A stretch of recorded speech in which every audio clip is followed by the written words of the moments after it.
সে বলল তোমার মোকাবেলা আমি করব। কয়ে আঙ্কেল তোমার রক্ত দিয়ে আমি আমার হাতটাকে অপবিত্র করতে চাইনি, তুমি একটা শুকনা মানুষ। কয়ে আমার এই হাত দিয়ে তোমাকে আমি রক্তাক্ত করতে চাই, তোমার সাথে মোকাবেলা আমার হবে। সেই মোকাবেলা জালুতকে হত্যা করে দাউদ মুসলমানদেরকে বিজয় এনে দিয়েছিলেন এবং সেই জালুত হয়ে গেল হিরো। তালুত ছিল এই দলের নেতা, তালুত তার মেয়েকে দাউদের সাথে বিয়ে দিল এবং আল্লাহ পাক সেই দাউদ আলাইহিস সালামকে নবী হিসেবে কবুল করলেন। সুবহানাল্লাহ, তিনি পৃথিবীতে হিরো হয়ে গেলেন।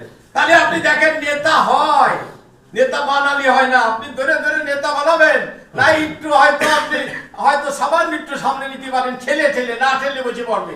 আর নেতা যে সে সামনে এগিয়ে আসে দাউদের মতো। এই নেতা যেমন 6 জন এগিয়ে আসলো, ওই 6 জনকে বানানো হয়নি, ওই 6 জন নিজের থেকে এগিয়ে আসছে। বসে তারা সিদ্ধান্ত নিয়ে আজকে সারা পৃথিবীকে তারা কি করছে, জয় করছে। সারা পৃথিবীতে তারা ছাত্রদেরকে সাপ্লাই